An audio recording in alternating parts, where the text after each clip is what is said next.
The air in the xenobiology lab was never quiet. It was a room full of sounds that did not belong on Earth. There were soft clicks, rapid chitters, and a low, constant grinding noise that came from the back. Gene, the only human student in the class, was used to it, but he still found it hard to think sometimes. Today, the noise felt louder. He stood at his assigned terminal next to his friend, Mira. She gave him a small smile. They were both from Earth, sent here as part of an exchange program. They were often quiet together in this loud room. At the front of the class, Professor Ban tapped a panel on the wall. A large hologram lit up the room. It showed a harsh, beautiful landscape of purple and blue crystals. The crystals caught the light of a bright, white sun. This, Professor Ban said, his voice calm but cutting through the noise, is the Silicate Gorge simulation. For the next cycle, your minds will not be here. They will be there. The class grew a little quieter. Everyone looked at the hologram. You will pilot a trial skeleton, the professor continued. Another image appeared next to the gorge. It was a basic android body, a frame of metal and synthetic muscle without skin. But not your own design. You will use a skeleton that copies the exact bone structure, muscle layout, and dental arrangement of your assigned species. The goal is to understand survival from inside another body. You must find food and water in the gorge. Your energy levels will be monitored. If your skeleton starves, you fail. A murmur went through the class. This was a core test. Gene felt a knot in his stomach. He knew what was coming. Professor Ban began to assign the skeletons. Names and species types flashed on the screen. Juan, you have the Valerian form. A slender boy with large, dark eyes nodded. His real teeth were thin and sharp, like tiny silver needles. The hologram showed his trial skeleton. Its mouth was a narrow beak full of those same delicate needles. It was perfect for sipping nectar from deep flowers. Juan looked pleased. Sue, you are assigned the Thelen frame. A kind-faced girl with a wide smile bowed her head slightly. Her people had strong, flat teeth meant for grinding. Her skeleton appeared with massive jaw muscles and broad, ridged molar plates. It was built to chew tough plants for hours. Then it was Jin's turn. Jin, human form. The image appeared.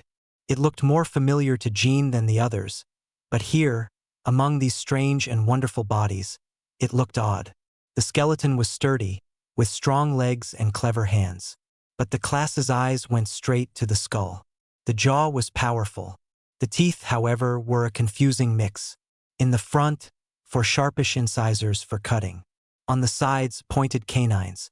In the back, large molars with bumpy, flat tops. A snort came from Juan's station. Look at that, he said, not bothering to whisper. A history lesson. Gene kept his eyes forward, his face calm.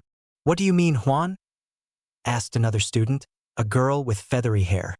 Human teeth, Juan said, as if he were a teacher himself. They are a leftover puzzle.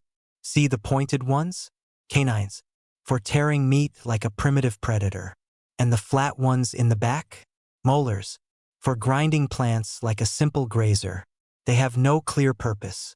It is a committee-built mess. They are not elegant. They are not specialized. How can such a confused design be efficient? A few soft laughs echoed. Gene felt his ears grow warm. He had heard this before, but never so loudly in class. Sue looked at the human skeleton with polite curiosity. It does seem versatile, she offered carefully. But in a survival trial, is not a specialized tool better? The right tool for the right job. Exactly, Juan said. My form can extract fluid core geodes from crystal stalks with no damage. Precision.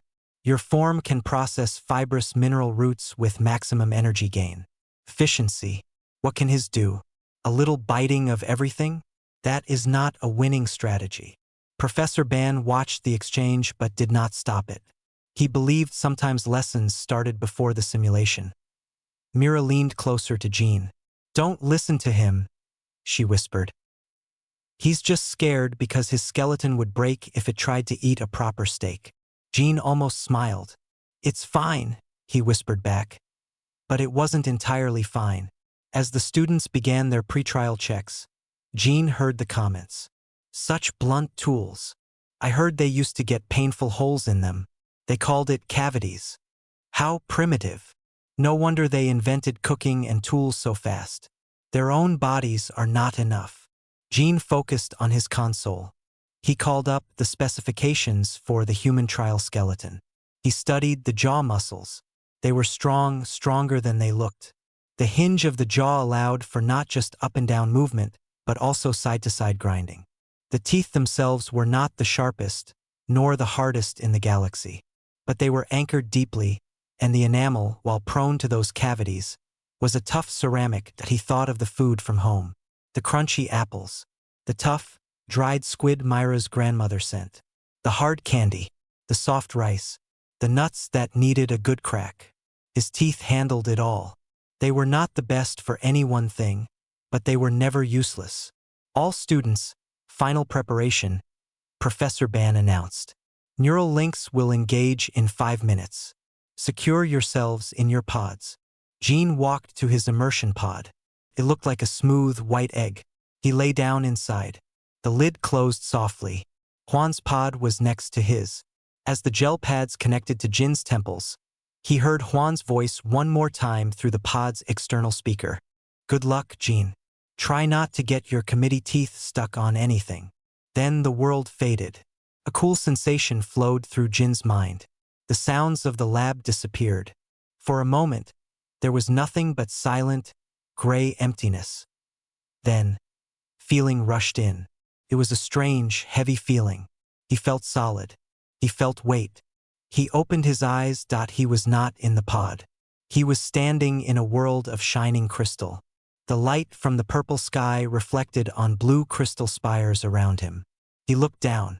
He saw the metal and synthetic muscle of the trial skeleton. He was inside it.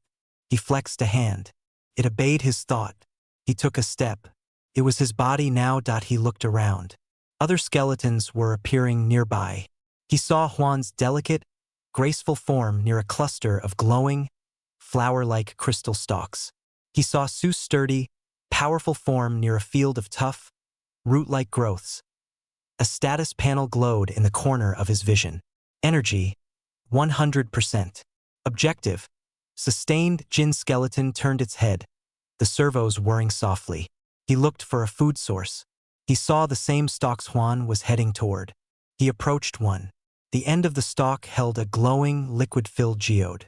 It was beautiful. He maneuvered the human skeleton's hand and tried to pluck it. It was stuck. He tried to bite the stalk with his front teeth. They slipped off the smooth crystal. He tried to crush the stalk with his molars, but it was too thick.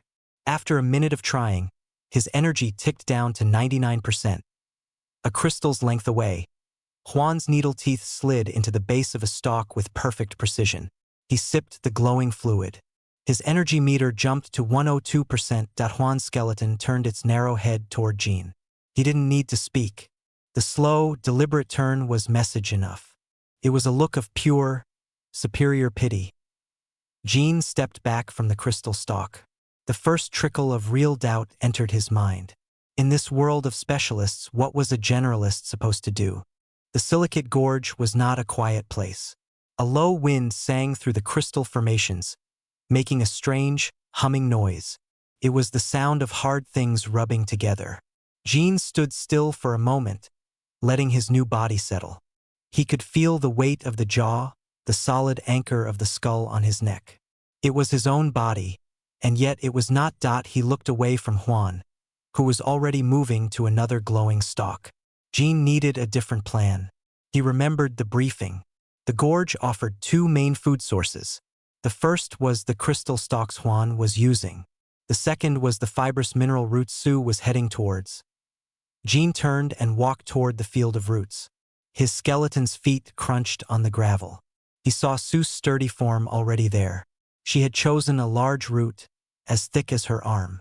It was a dull brown color, covered in a hard, bark-like shell. Sue's skeleton knelt down. She opened the wide jaw, lined with those flat, grinding plates. She placed the end of the root between her back teeth. Then she began to chew. It was a slow, powerful movement. Her massive jaw muscles bunched and moved. A low, grating sound filled the air. Crunch, grind, crunch. After a few moments, she swallowed. Her energy meter, which Jean could see as a faint blue light above her, ticked up slightly. Jean found a smaller root. He picked it up. It was surprisingly heavy for its size. He tried to copy Sue. He put the root in his mouth, aiming for his big back molars. He bit down. His teeth met the hard shell. A shock of pressure ran up through his jawbone. He pushed harder. The root did not break. It was like trying to bite through a stone. He shifted his jaw, trying to use the side-to-side grinding motion he knew humans had. It was awkward in the new body. He finally felt a crack, but it was a small one. He had only made a dent. He had to repeat the process 5 more times just to break a piece off. When he finally swallowed the small, shredded bit of inner pulp, his energy meter reacted. It went from 99% to 99.3%. The gain was tiny. The cost in effort and time was huge. He looked at his status panel. The effort of chewing had used more energy than he had gained. His overall energy was now at 98.7%. A small number, but the direction was clear. He was going down. A soft ping sounded in his mind. It was the class monitor. A holographic leaderboard appeared in the corner of everyone's vision. It showed real-time energy efficiency ratings. Juan's name was at the top, glowing green. Seuss was second, in yellow. Jin's name was at the very bottom, blinking a soft, warning red. He was in last place. He could feel the eyes of the other students, even though they were all in their own pods back in the lab. Their attention was on him, the human, the one with the confused teeth. He moved to another root, a desperate hope rising in him. Maybe this one was softer. He picked it up and bit. The same hard resistance, the same struggle. Another tiny piece, another tiny gain that did not match the energy spent. His meter dipped to 98.1%.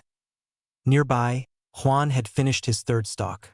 His energy was at 108%. He was storing surplus. He saw Jean struggling. Through the shared comms channel, Juan's voice came, clear and light. "The universe has a way of showing us the truth, Jean," Juan said. He wasn't being mean, just stating a fact as he saw it. Elegant design is rewarded. A tool that tries to do everything ends up doing nothing well. Look at your rating. Jean didn't answer. He kept working on the root. Crack, grind, swallow. His jaw was starting to ache with a deep, synthetic tiredness. Sue finished another root section. She looked at Jean with her large, camera-like eyes. "It is a poor match for your form," she said, her tone kind but firm. "The shell is too hard for your mixed dentition. My plates are made for this. It is the right tool. The right tool." The phrase echoed in Jin's mind. He looked at his skeleton's hands. They had 5 fingers with an opposing thumb. They could grip, twist, and pull. Were they not tools too? An idea, faint and desperate, sparked. He wasn't just teeth. He was the whole system. He stopped trying to bite the root directly. Instead, he used his hands. He picked up a sharp, heavy piece of fallen crystal from the ground. He held it like a stone tool. He placed the root on a larger, flat rock. Then he hit it with the crystal. Thunk. The root shuddered. Thunk. Thunk. On the third strike, the hard shell split open with a satisfying crack. Inside was the soft, nutrient-rich pulp. Jean dropped the crystal and picked up the pieces. He put the pulp in his mouth. His molars crushed it easily. It was almost sweet. His energy meter jumped. 99.5%. He had used an external tool. It was allowed. The rules only said to use the skeleton to survive. It did not say the skeleton could only use its mouth. He quickly broke open 3 more roots this way. His energy climbed back to 101%. He was no longer losing. He was holding steady. He was not as efficient as Juan or Sue, but he was not failing. He looked at the leaderboard. His name was still red, still at the bottom, but the number beside it had stopped falling. From across the root field, Sue watched him. She had seen him use the rock. She tilted her head, a gesture of curiosity. Then she turned back to her own root and simply bit into it again. For her, the hands were not necessary. Her teeth were the perfect, all-in-one tool. Juan's voice came again. Using a rock? How very ancestral. Proves my point, Jean. Your natural form is insufficient. You have to rely on external crutches. That is a weakness in a survival scenario. What if there were no rocks? Jean ignored him. He was looking at the gorge around him. He was looking at the crystal stalks, the roots, the hard ground, the sharp shards. He was starting to see the environment not as a set of predefined food sources, but as a collection of potential tools and problems. His body was not specialized for any one food. But maybe, just maybe, his mind and his generalist body could find a way to use everything. For now, he kept working. He gathered more sharp crystals. He made a small pile of broken root pulp. He ate when he needed to. His energy slowly crept upward. He was far behind. But he was still in the trial. The quiet human with the committee-built teeth was still chewing. A low hum filled the gorge, the sound of energy and work. Jean settled into a slow rhythm. Find a root. Use a sharp crystal to break it open. Eat the pulp inside. His energy meter hovered around 102%, a small reserve he had built with careful effort. It was not impressive, but it was stable. He watched the leaderboard out of the corner of his eye. Juan's name still glowed a bright green at the top, his energy at 115%. Sue was a steady yellow at 110%. Jin's red light at the bottom was a constant, quiet reminder. He tried not to think about the other students watching from the lab. He focused on the feel of the crystal tool in his hand, the crunch of the root's shell, the texture of the pulp. It was simple, mechanical work. Then the world shook. It started as a deep vibration in the ground, a rumble that Jean felt through the feet of his skeleton. The hum of the wind changed to a high, sharp ringing as every crystal spire in the gorge began to tremble. Small shards of purple and blue crystal rained down from above, clattering against his metal shoulders.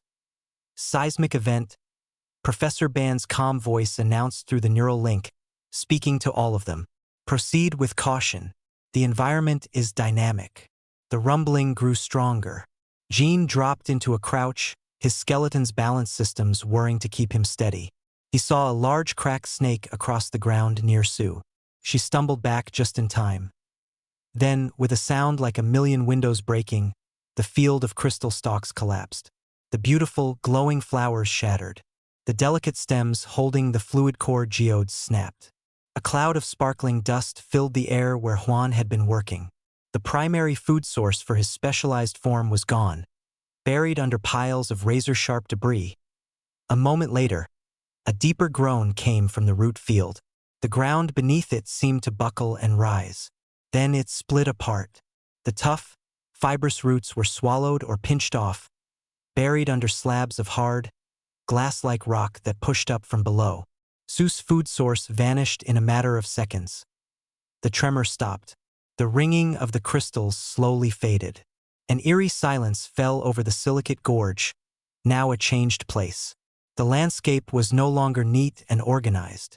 It was a jumble of broken crystal and new, rocky outcrops. Jean stood up slowly. His status panel flickered. Environment update. Primary food sources depleted. Scanning. Across the gorge, Juan's slender skeleton pushed itself up from the glittering dust. He was untouched, but he stood amidst useless wreckage. He moved quickly to a broken stalk, trying to find a geode that was still intact. His needle teeth darted forward, trying to pierce a cracked crystal pod. The fluid inside had already leaked into the dust. His energy meter did not move. He tried another. Nothing. He turned, his movements becoming faster, more frantic. He was built for precision, not for excavation. His delicate hands scrabbled at the piles of sharp crystal, but he could not move them. He found a small, intact geode trapped under a heavy slab. He tried to reach it. He could not. His energy was high, but it was now a ticking clock. He had no way to refill it. Sue was having a different problem. She approached the new, glassy rock slabs that covered her roots.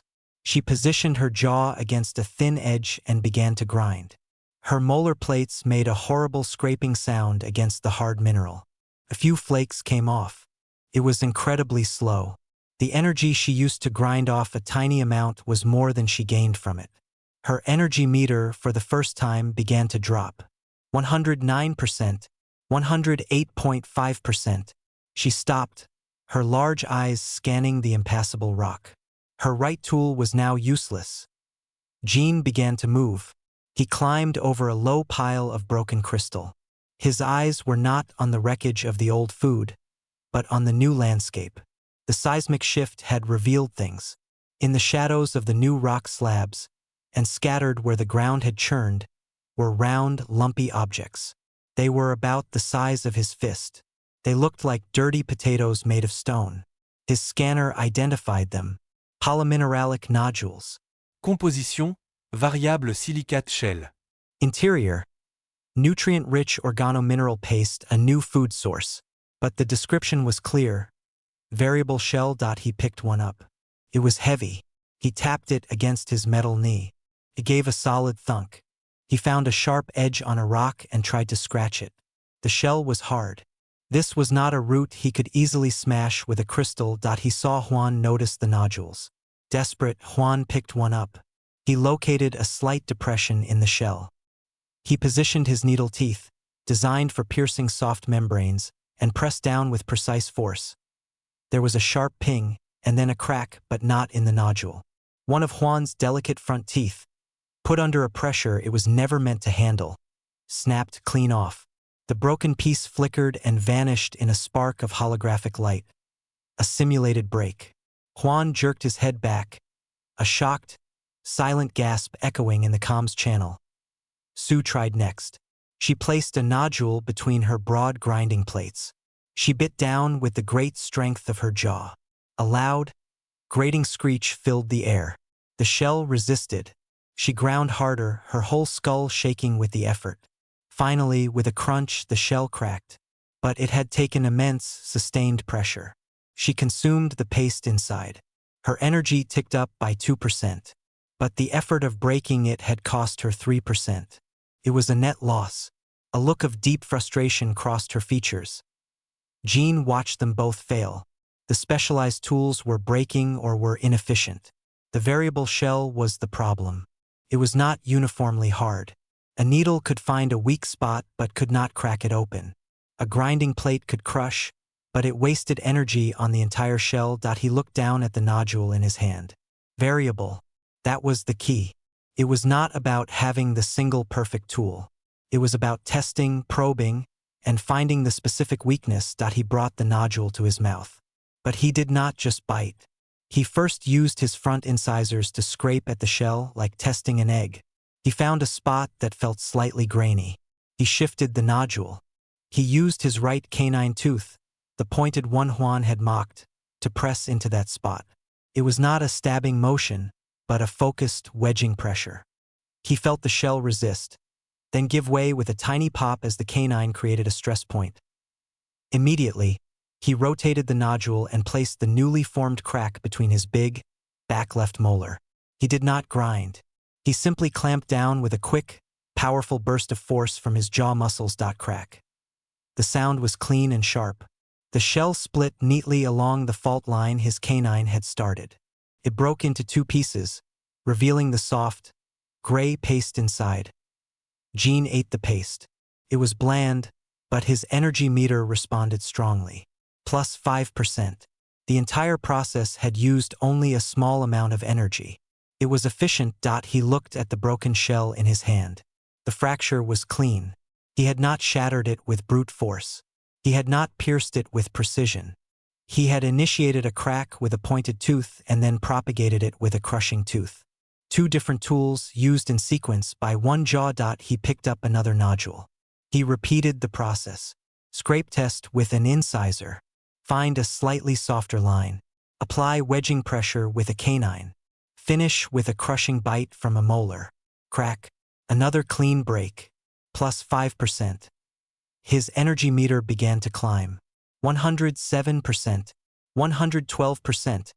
In the silent lab, and in the stunned quiet of the shared comms channel, the only sound was the clear, rhythmic crack from Jin's part of the gorge.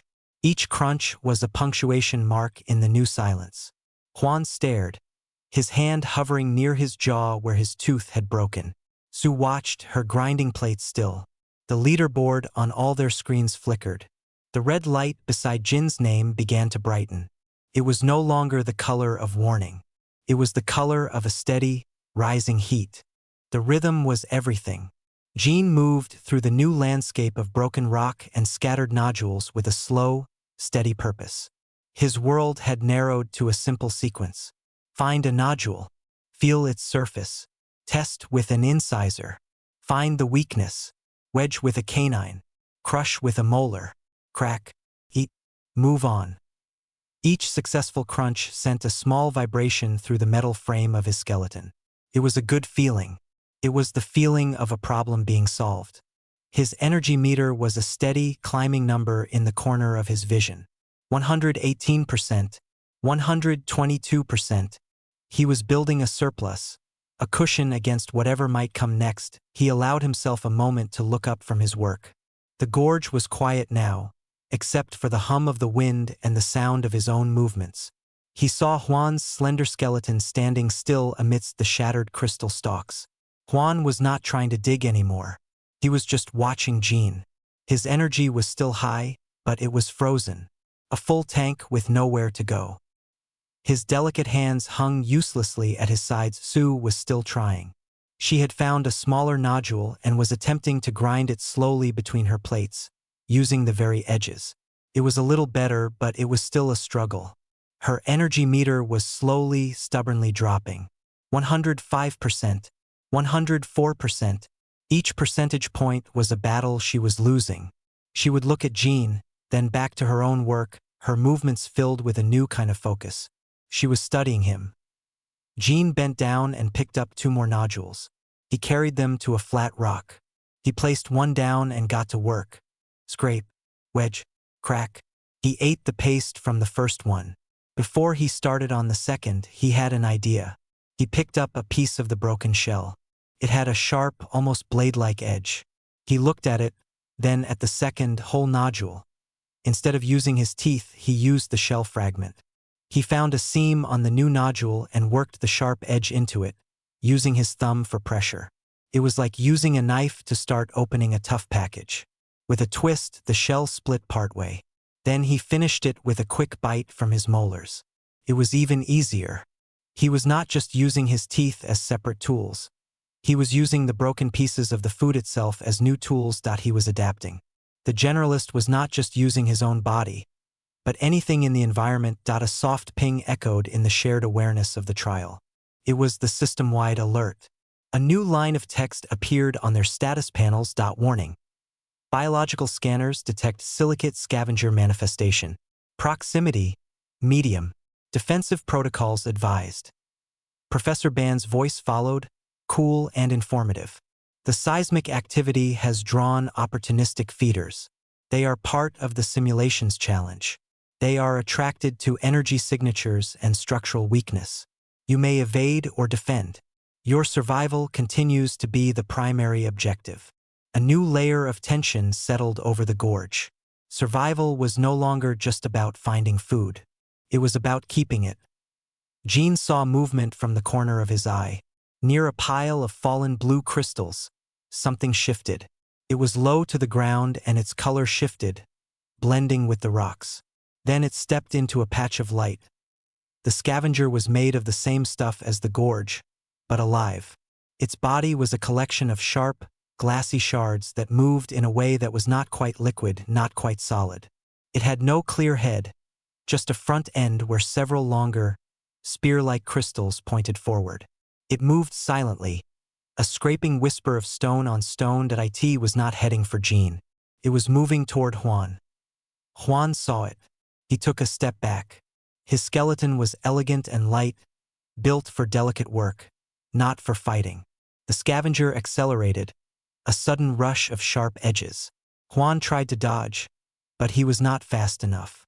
One of the creature's crystal limbs, a sharp spike, lashed out and scraped down the side of Huan's torso with a sound like nails on a chalkboard. It did not pierce deeply, but it left a long, glowing scratch on the synthetic muscle. A damage indicator flashed on Juan's status panel. Integrity, 92%. More importantly, the impact knocked Juan off balance. He fell backward into the pile of broken crystal stalks with a crash. The scavenger skittered forward, its pointed front limbs rising, aiming for what seemed like a joint in Juan's neck. In the lab, safe in his pod, Juan's real body gasped. His hands flew to his own throat. The neural link made the danger feel utterly real. Gene did not think. He was already moving. His skeleton's legs, built for endurance running as much as for walking, pumped across the rough ground. He did not have a plan. He just knew he had to get between the scavenger and his classmate. He did not try to punch the creature. His hands were good for gripping, not for striking hard crystal. Instead, as he reached them, he dropped his shoulder and slammed his whole weight into the side of the scavenger. It was like hitting a pile of rocks. The impact jarred Gene from his feet to his skull. But it worked. The scavenger was knocked to the side, its lethal strike missing Juan's neck and digging into the crystal debris instead. The creature twisted with shocking speed. It seemed to reform itself, the sharp points now orienting toward Gene. It lunged. Gene scrambled backward, his hands searching the ground behind him. His fingers closed around one of the polymineralic nodules he had been collecting. He swung it like a crude club as the scavenger came in. The nodule hit one of the creature's limbs. The hard shell of the nodule met the sharp crystal. The nodule shattered, but so did the scavenger's limb. Shards of crystal and shell exploded into the air. The creature recoiled, making a new sound, a high, grinding shriek of rage or pain. It was damaged, but now it was fully focused on Gene. Charged again, a blur of jagged edges. This time, Gene was not fast enough. He tried to sidestep, but one of the longer, spear-like front limbs caught him. It did not slice him. It stabbed. The sharp crystal point jammed hard into the hinge of his skeleton's jaw, right where the metal met the synthetic tendon. There was a shriek of tearing metal and a spray of holographic sparks. A searing wave of feedback, simulated pain, shot through Jin's neural link. His head was wrenched to the side. The scavenger's limb was stuck, wedged deep into the mechanics of his jaw. He could not open his mouth fully. He could not close it properly. A warning flashed red in his vision. Jaw articulation damaged. Mobility severely limited. He tried to pull away, but the creature held fast, its other limbs scrambling for a better grip on his torso. He could feel the pressure of more sharp points against his chest plate. He could not reach the lodged limb with his hands. His jaw was locked, a useless, broken tool. In that frozen, desperate second, Jin's mind was not on the lab or the class or the leaderboard. It was on the feedback from his own body, the trapped, heavy feeling of the jaw, the metal and crystal pressed together. He felt the solid anchor of his skull, the powerful muscles of his neck that were still undamaged. He felt the points of his own teeth, pressed against the inside of his sealed mouth. The committee-built teeth. The mismatched tools. A crazy, clear thought cut through the panic. A tool is only useless if you don't use it for the right job. He stopped trying to pull his head away. Instead, he braced his feet. He tightened the powerful muscles of his neck and his undamaged jaw. He focused every bit of control he had on the one command his jaw could still obey: bite down. The skeleton's head twisted, just a little, aligning the trapped crystal spike between the surviving teeth on the right side of his mouth. The sharp point was near the back. His molars could not close fully because of the obstruction, but his upper and lower premolars and his one working canine found purchase on the hard silicate surface of the scavenger's own limb. He did not just clamp down. He put his whole body into it. He pulled with his neck, pushed with his jaw, and engaged every synthetic muscle fiber in the system. It was a brutal, twisting, grinding pressure. For a second, nothing happened. Just the awful grating of crystal on metal tooth enamel. Then, a sound erupted that was not a crack, but a deep, catastrophic crunch shatter. It was the sound of extreme, focused force meeting a brittle structure. It was the sound of geology happening in an instant. The scavenger's crystal limb, wedged and stressed in the vise of Jin's jaw, exploded from the inside out. It did not snap cleanly. It disintegrated into a cloud of glittering, harmless powder and a few larger, dull fragments. The creature's shriek was cut off into a stunned silence. It recoiled violently, pulling back a stump that now ended in a rough, shattered mess. It seemed to look at Jean, or where its head would be. It seemed to look at the human skeleton with its now slightly mangled, sparking jaw, from which crystal dust still fell.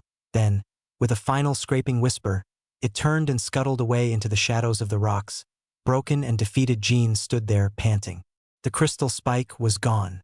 His jaw hung loose, damaged but free. He worked it slowly, clicked and groaned, but it moved. He tasted the gritty dust of pulverized crystal in his mouth. He spat it out, a cloud of shimmering powder that he looked over at Juan, who was slowly getting to his feet. Juan's large eyes were fixed on Jin's jaw. He said nothing.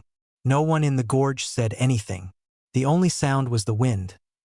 But in the lab, in the silence of the immersion pods, the sound of that final crushing crunch shatter was still echoing. It was a sound none of them would ever forget. It was the sound of a committee-built mess solving a problem that refined, specialized tools could not even touch. Silence held the gorge.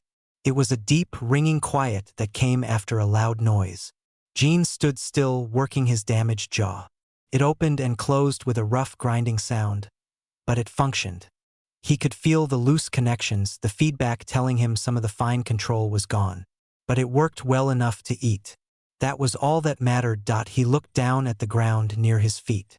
Where the scavenger's limb had been, there was now just a small pile of fine, glittering dust and a few dull chunks. It looked like sand. He had not just broken it. He had pulverized it. He turned his head. Juan was now standing fully, one slender hand pressed against the glowing scratch on his torso. He was staring at Jean. His expression in the skeleton's camera eyes was unreadable. A mix of shock and something else. Not pity anymore. Maybe it was the start of understanding. Sue had moved closer during the fight. She stood a few meters away, her powerful frame looking solid against the broken landscape. She was also watching Jean, her head tilted in that curious way that no one spoke. The shared comms channel was utterly silent. Back in the lab, Jean knew they would all be silent too. The image of what just happened would be on every screen. The sound of that crunch would be in their ears. Jean ignored them. The trial was not over. His energy was at 125%. He had a damaged jaw. He had a job to finish.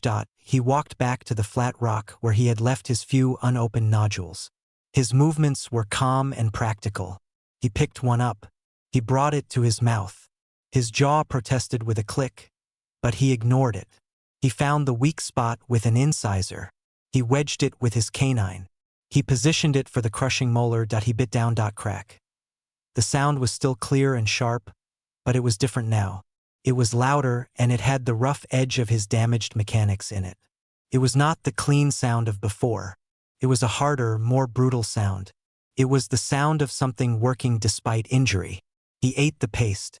His energy ticked up. He did it again. Find, test, wedge, crunch. Each crack was like a statement in the quiet gorge. It was not for show. It was just what he had to do. But every time he did it, Juan flinched, just a little. Sue watched, unmoving. Jin's rhythm was back.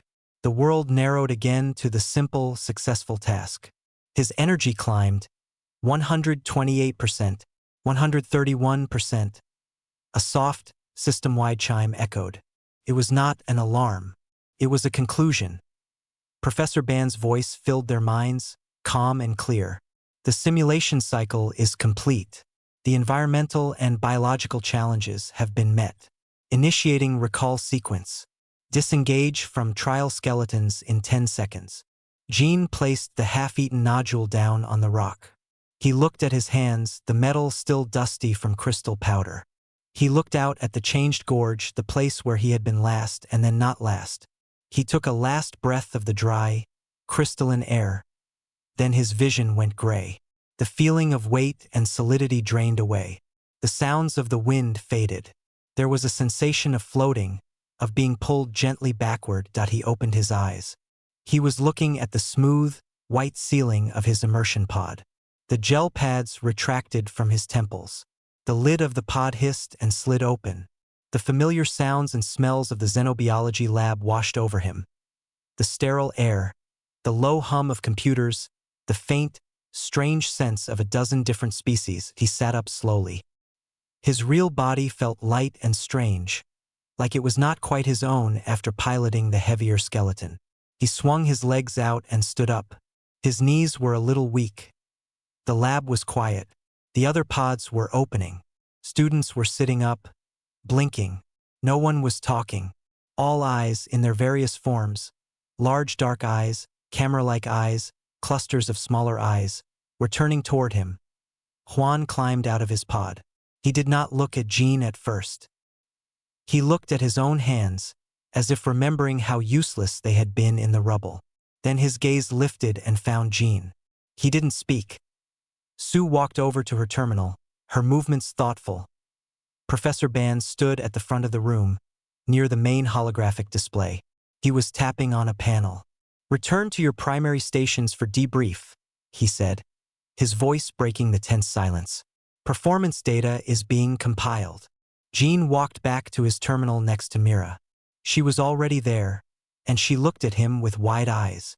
She opened her mouth as if to say something, then just shook her head and smiled a small, amazed smile. She gave him a thumbs up, a very human gesture. He managed a weak smile back. At the front, Professor Ban finished his inputs. The large central hologram changed. It no longer showed the silicate gorge. Instead, it showed a series of graphs and lines.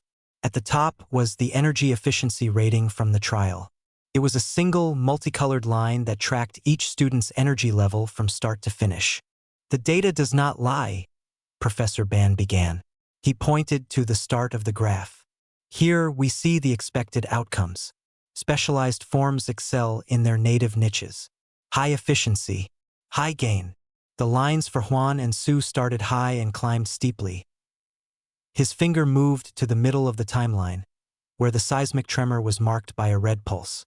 Then an environmental shift, a novel problem. The stable niche vanishes.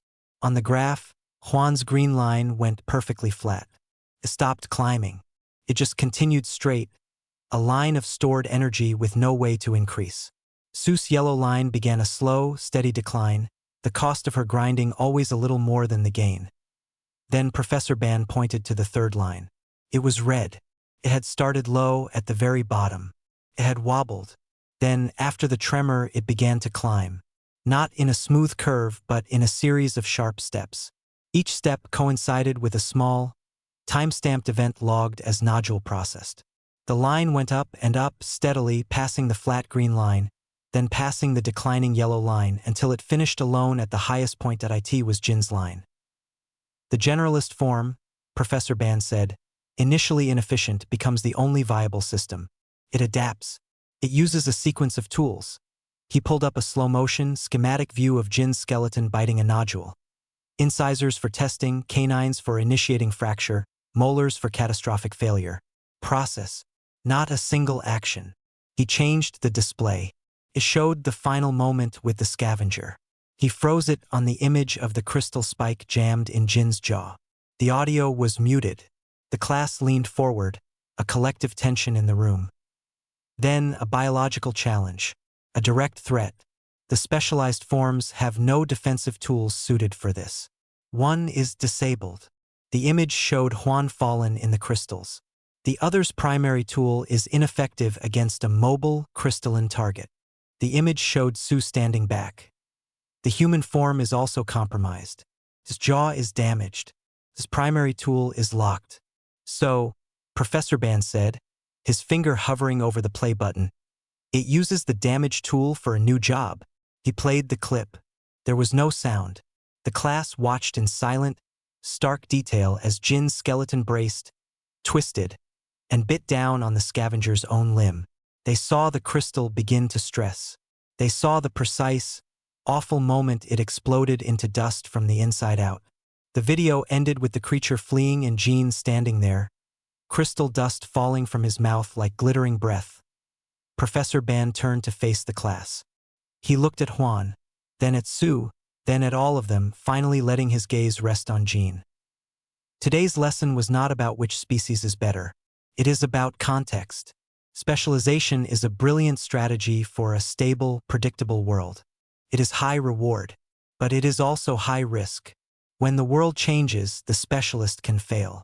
He gestured to the frozen image of the shattered crystal. The generalist is a different strategy. It is a survival strategy for unstable, unpredictable, or new environments.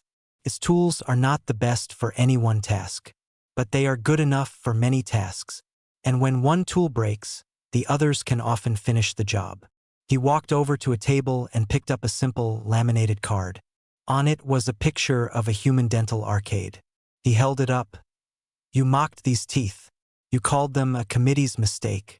But a committee is just a group that brings different ideas together. These teeth are a record of an evolutionary journey. They are a versatile toolkit. They can process a wider variety of material than any specialized set in this room. You dismissed the multi-tool for not being a perfect scalpel or a perfect sledgehammer. But when your scalpel broke and your sledgehammer was too clumsy, the multi-tool was what survived.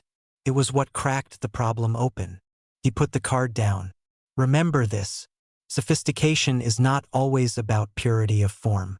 Sometimes it is about resilience. Sometimes the greatest strength is in being able to do what is needed, even if it is not done perfectly. The professor looked at the clock. Class is dismissed. Review the data logs on your own time. The spell broke. The normal sounds of the lab returned. Chairs moving, soft conversations starting. But the tone was different. There was no laughter. No mocking. Just a low, serious hum of talk. Jean simply shut down his terminal.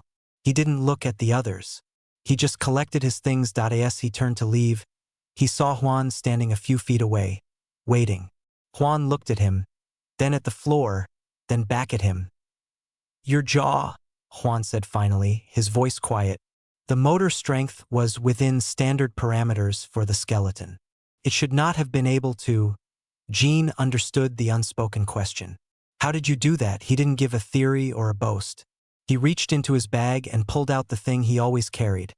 A small piece of home. It was a simple, hard oatmeal cereal bar, wrapped in foil. He opened it. It was layered with nuts and grains, packed dense. He held it up. Then he took a deliberate, normal bite. Crunch. The sound was crisp and loud in the hum of the lab. It was a familiar, everyday sound of something hard being broken down efficiently. He chewed and swallowed. He held out the bar to Juan. On it was a perfect, clean bite mark. The layers were clearly severed. Not ripped, not smashed, but cleanly fractured. It's a system, Jean said, his voice even. The teeth are just the parts you see. It's the jaw, the muscles, the hinge, the anchor of the skull. It's made for the unexpected. He rewrapped the bar and put it back in his bag. He gave Juan a short nod, then walked past him, heading for the door with Mira. Juan did not follow. He stood there, staring at the spot where Jean had been. He slowly raised his own hand to his mouth and touched his delicate, needle-like teeth with the tip of his tongue. He looked at the holographic graph at the front of the room, where the red line finished on top. The mockery was gone. It had been crushed away, replaced by a cold, solid chunk of respect. He had seen the proof. The committee-built mess was a masterpiece of a different kind. The walk back to the residence wing was quiet. Jean and Mira moved through the wide, softly lit corridors of the academy. The usual sounds of other students, chitters, clicks, the hum of different languages, felt distant. Jean felt tired, a deep weariness that was more in his mind than his body. Mira finally broke the silence. I wish you could have seen your face, she said, her voice low. On the screen, I mean, when you bit that thing. She shook her head, a grin spreading. You looked focused, like you were just solving a really annoying math problem. Jean let out a short breath, almost a laugh. It felt like that. It was just the next thing to do. They turned a corner.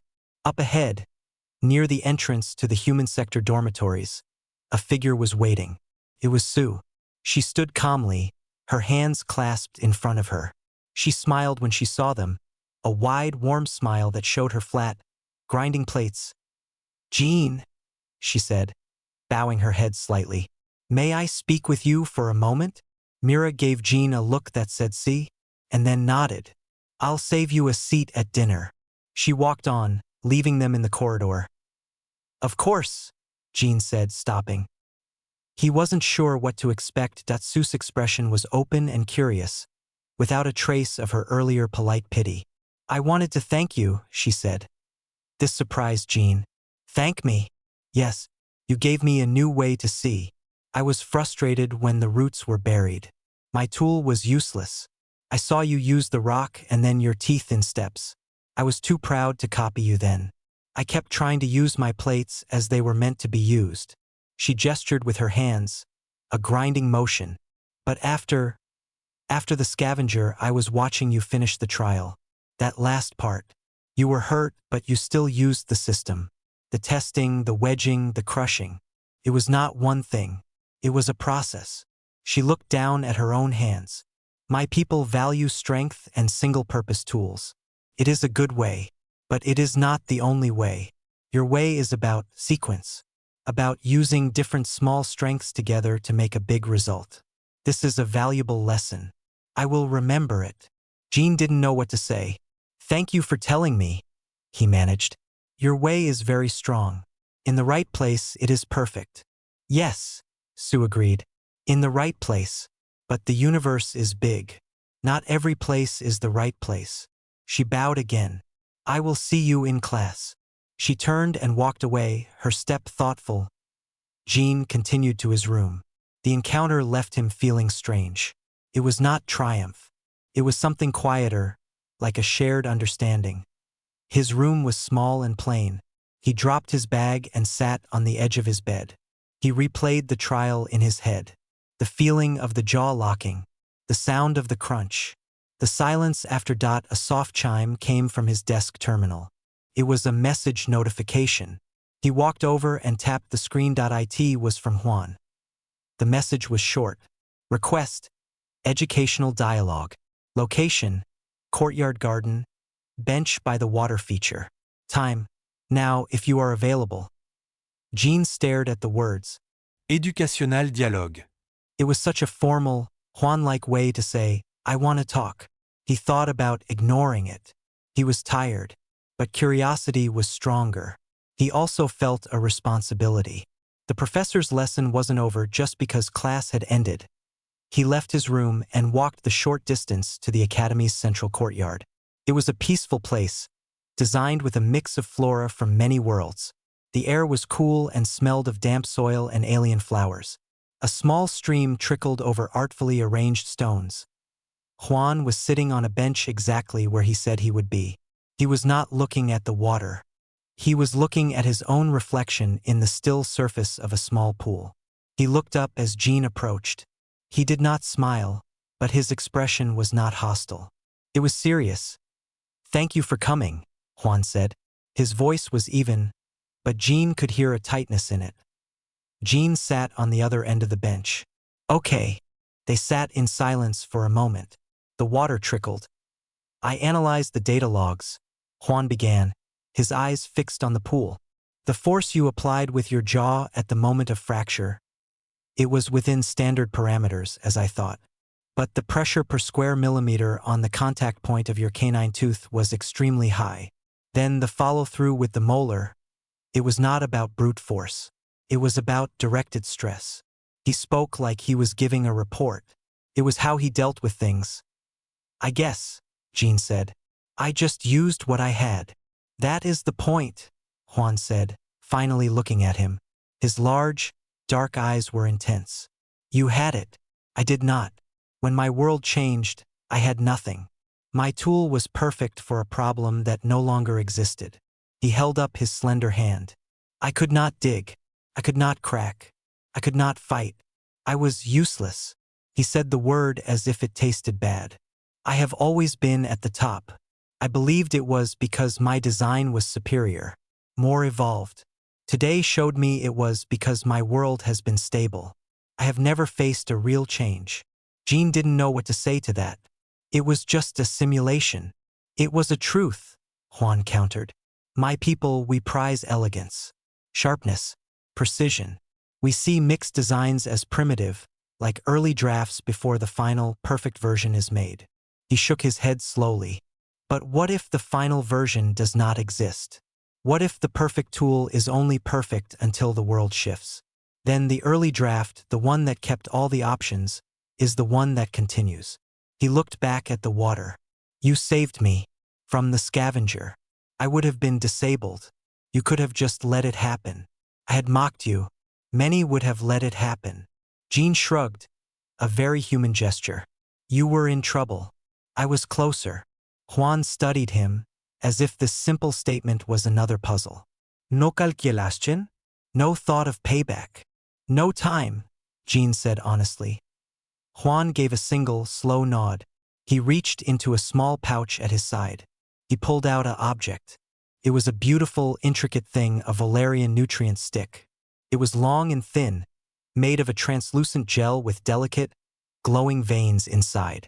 It was designed to be sipped slowly, the perfect food for needle teeth. May I see your cereal bar again? Juan asked, a little confused. Jean took the bar back out of his bag. It was half-eaten, the bite mark still clear. Juan took it.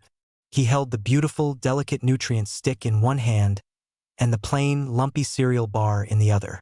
He looked from one to the other. Then, carefully, he tried to bite the cereal bar with his own teeth. He couldn't.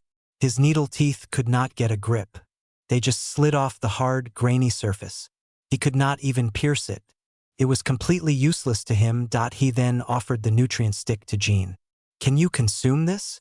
Jean took it. He knew what it was. He put it in his mouth. The gel was tough and slippery. His molars could not grind it effectively. It was like trying to chew a flexible rubber cord. He could swallow it, but it would give him almost no energy. It was the wrong tool for the wrong job. Juan took both items back. He held them up side by side. This, he said, lifting the nutrient stick, is perfect. In my world. In the world that made it. He then lifted the cereal bar. This is perfect. For a different world. A world of hard, variable things. A world of surprises. He put them down on the bench between them. I was wrong to mock. I did not understand. Elegance is not always fragile. Sometimes, resilience has its own elegance. The elegance of preparation. He stood up. He seemed taller or perhaps just less rigid.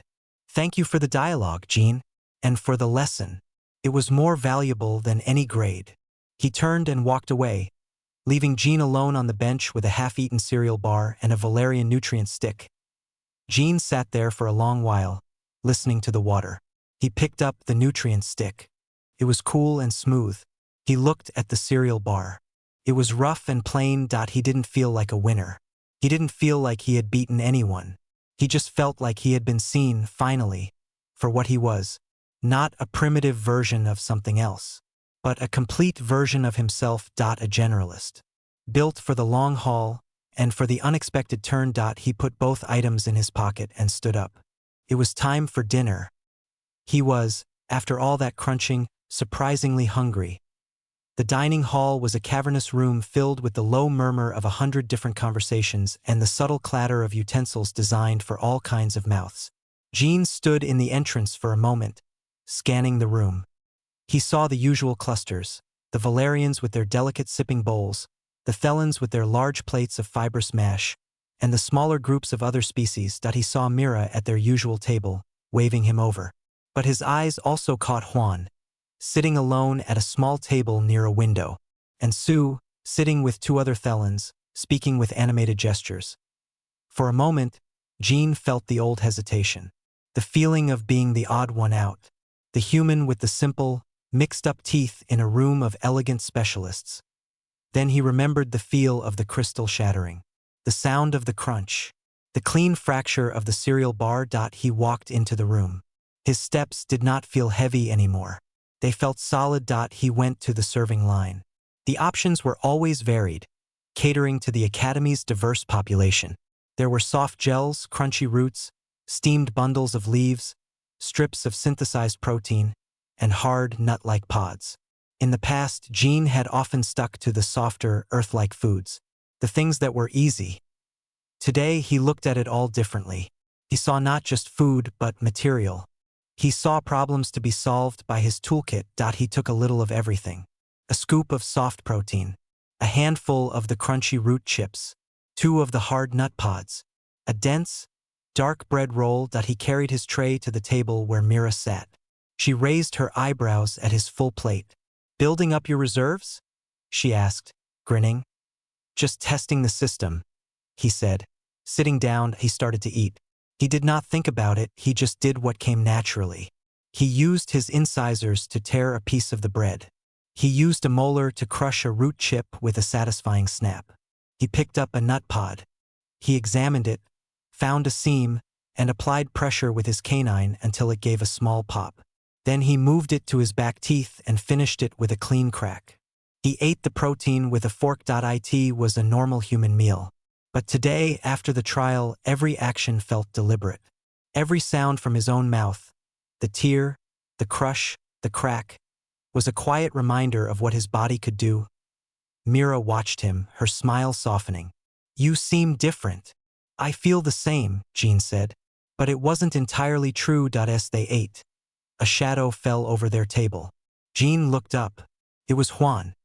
He was holding his own tray, which held only a single bulb of glowing nectar. He looked uncertain, an expression Jean had never seen on him before. "May I join you?" Juan asked. The question was formal, but his voice was not. Mira looked at Jean, then nodded quickly. "Sure. Plenty of room." Juan sat down. He placed his tray carefully. He did not sip his nectar immediately. He watched Jean for a moment as Jean used his teeth to tear a stubborn piece of the dense bread. "I have been thinking about the concept of good enough," Juan said abruptly. "It is not a concept we value. We value perfect for the purpose, but good enough for many purposes. This is a powerful idea. It is a strategy for uncertainty."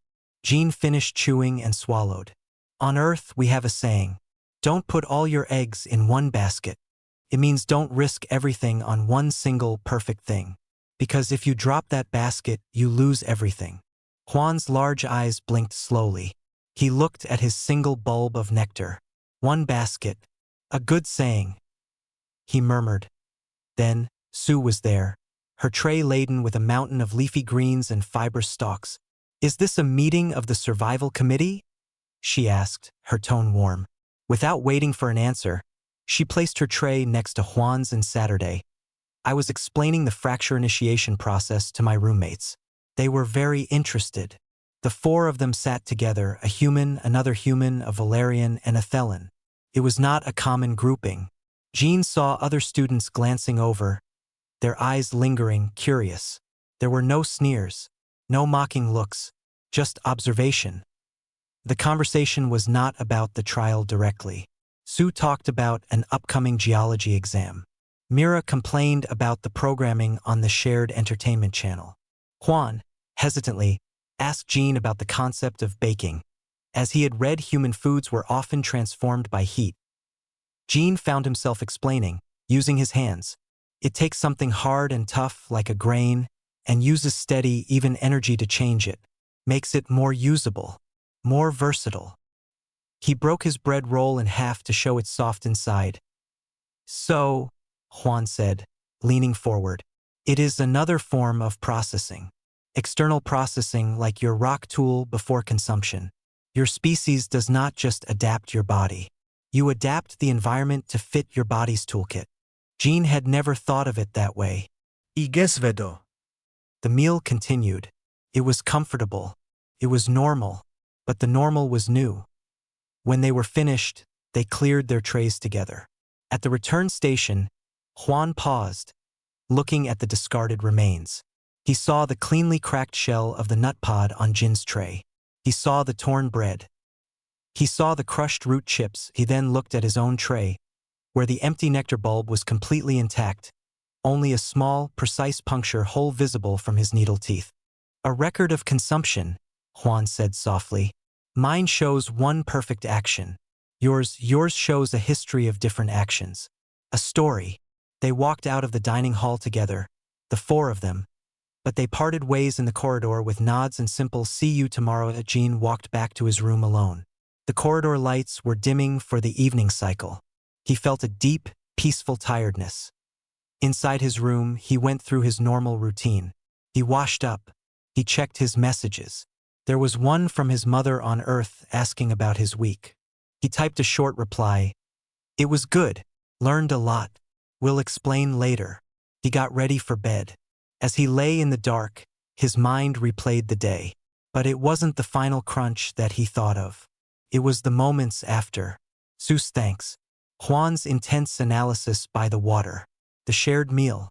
The feeling of being understood, not in spite of his human body, but because of it. He thought about the other students all across the galaxy, in their own dorms. The ones with beaks, with mandibles, with grinding plates, with needle teeth. He wondered if any of them were lying awake, thinking about their own tools. Were the Thelans wondering if a little point might be useful sometimes? Were the Valerians considering the value of something blunt and strong? He doubted it. They were who they were, and that was fine. But maybe, just maybe, they wouldn't be so quick to judge a different design. Maybe they would look at a confusing, mixed tool and see potential instead of a mess. The next morning, Jean had xenobiology again. He walked into the same lab with the same sounds and the same smells. He took his place next to Mira. Juan was at his terminal. He glanced over as Jean sat down. He didn't smile, but he gave a short, respectful nod. Sue did the same from across the room. Professor Ban entered and began the day's lecture on circulatory systems. No one mentioned teeth. No one mentioned the trial. But partway through the class, Professor Ban called for a volunteer to analyze a complex, multi-chambered heart structure on the hologram. His eyes scanned the room and landed on Jean. "Jean, please describe the primary flow pathway." Jean stood up. He felt the eyes of the class on him. For a second, it was the old feeling, the outsider. Then he looked at the hologram. It was a confusing, tangled-looking thing. It was not simple or elegant. It had loops and chambers that seemed redundant. It was a generalist's heart, built for an animal that lived in a place of variable pressure and oxygen. He understood it immediately. He began to speak, pointing to the chambers. "The blood comes in here, but if this valve is stressed, it can also shunt this way. It's a system with backups. It's not the most efficient for one condition, but it works for many conditions. It's built for change." He finished. The room was quiet. Professor Ban nodded. "Correct. It is a resilient design. Not specialized, but robust." "Thank you, Jean." Jean sat down. No one laughed. No one whispered. Juan was jotting notes, his head tilted in thought. Sue was nodding slowly. The lesson continued. Jean listened, and took notes, and felt the familiar weight of his own jaw as he clenched it in thought that he was just a student. He was human. He was a generalist in a universe of specialists. And for the first time in the quiet hum of the lab that felt like more than enough. Felt in its own way like a kind of perfection.